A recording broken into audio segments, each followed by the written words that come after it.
केंद्रीय trade union के साझा मंच ने श्रमिकों की विभिन्न मांगों को लेकर कलेक्ट्रेट पर जोरदार प्रदर्शन किया और पीएम को संबोधित जिलाधिकारी को 17 सूत्रीय ज्ञापन भी दिया। प्रदर्शन के दौरान कहा गया कि केंद्रीय ट्रेड यूनियन के साझा मंच द्वारा 20 मई को 17 सूत्रीय मांग पत्र एक दिवसीय राष्ट्रव्यापी हड़ताल का आह्वान किया गया, लेकिन 22 अप्रैल को जम्मू कश्मीर के प्रसिद्ध पर्यटन स्थल पहलगांव में सेनानियों पर हुए आतंकवादी हमले के फलस्वरूप उत्पन्न असमान स्थिति में अपनी नैतिक जिम्मेदारी समझते हुए ट्रेड यूनियन ने 20 मई को प्रस्तावित हड़ताल को स्थगित करने का फैसला किया।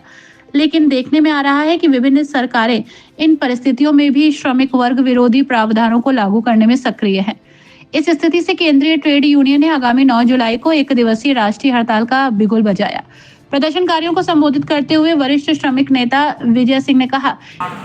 युद्ध जैसे हालात है, लगभग युद्ध था और उसके बाद जो देश में एक वातावरण पैदा हुआ, उसके चलते आज की हड़ताल स्थगित करनी पड़ी की गई और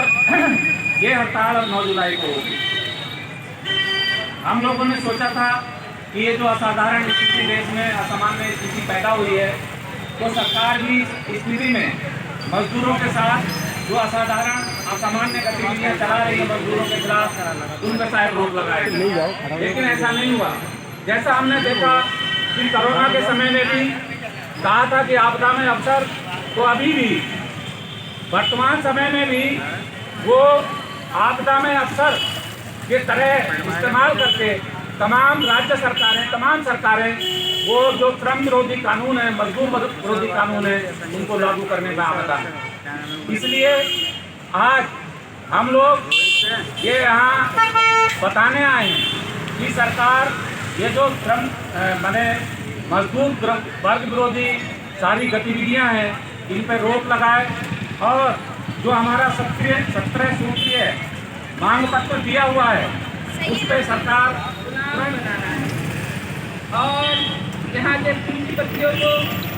पूंजीपति नहीं, उनको यहाँ का शासन देना है, उनको यहाँ का राजा बनाना है। और ये इनकी मैंने अभी 2-4 दिन में पढ़ा था सावरकर तो उन्होंने लिखा था अपनी किताब में कि अगर हिंदुस्तान में शासन करना है तो कोशिश करो उस शासन के लिए उस तक पहुँचने की, और जब उस तक पर पहुँच जाओ, जैसे ये लोग पहुँच चुके हैं दिल्ली पर और स्टेट पर, दोनों जगह 2 इंजन की सरकार है, तो इनकी पॉलिसी शुरू ही यही रही है कि सबसे पहले जो सरकारी संपत्तियां हैं उनको अपने कब्जे में लो और जो सरकारी नीतियां हैं उन्हें खत्म करो, जो सस्ती नीतियां हैं उन्हें खत्म करो और शिक्षा के स्तर को इतना महंगा कर दो कि गरीब आदमी अपने बच्चों को पढ़ा ही नहीं पाए, और रोजगार के स्तर इतने खत्म कर दो कि रोजगार नहीं, मजदूरी भी नहीं, वो सिर्फ आपकी गुलामी करे, और जब वो गुलामी करेगा और शिक्षा बहुत ज्यादा महंगी हो जाएगी। इस मौके पर प्रधानमंत्री को संबोधित श्रमिक वर्ग की 17 सूत्रीय मांगों पर आधारित एक ज्ञापन जिलाधिकारी द्वारा नामित अधिकारी को पेश किया गया, जिसके माध्यम से मांग उठाई गई कि श्रमिक विरोधी 4 श्रम संहिताओं को तुरंत समाप्त किया जाए। असंगठित क्षेत्र के श्रमिकों, ठेका श्रमिकों और स्कीम श्रमिकों सहित सभी श्रमिकों के लिए 28,000 रुपए प्रति माह का राष्ट्रीय न्यूनतम वेतन दिए जाने, आंगनबाड़ी, आशा वर्कर्स, घरेलू कामकाज महिलाओं और श्रमिकों की 17 सूत्रीय मांगों को उजागर किया गया। प्रदर्शन और ज्ञापन के विषय में जानकारी देते हुए भाकपा माले के जिला प्रभारी रोहताज राजपूत ने क्या कहा, ये सुनते हैं। आज हमारा प्रदर्शन संयुक्त ट्रेड यूनियनों का आह्वान था कि 9-20 तारीख को मई को हड़ताल रहेगी, तो हड़ताल स्थगित कर दिया गया। जो हड़ताल 9 जुलाई को, उसी क्रम में सरकार ने जो मजदूर विरोधी नीतियाँ लेकर के आई है, तो उसके विरोध में आज एक चेतावनी ज्ञापन दिया गया है प्रधानमंत्री मोदी के नाम से, जो 4 श्रम कोड सरकार लेकर के आई है, जिसमें कि 320 फैक्ट्री में होंगे, ऊपर वाले पे वो लागू होगा, नीचे वाले पर लागू होगा। तो हिंदुस्तान के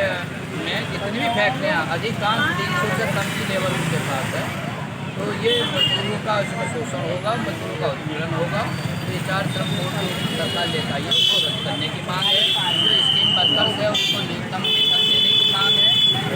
सरकार आउटसोर्सिंग और निजीकरण कर रही है, तो आउटसोर्सिंग और निजीकरण का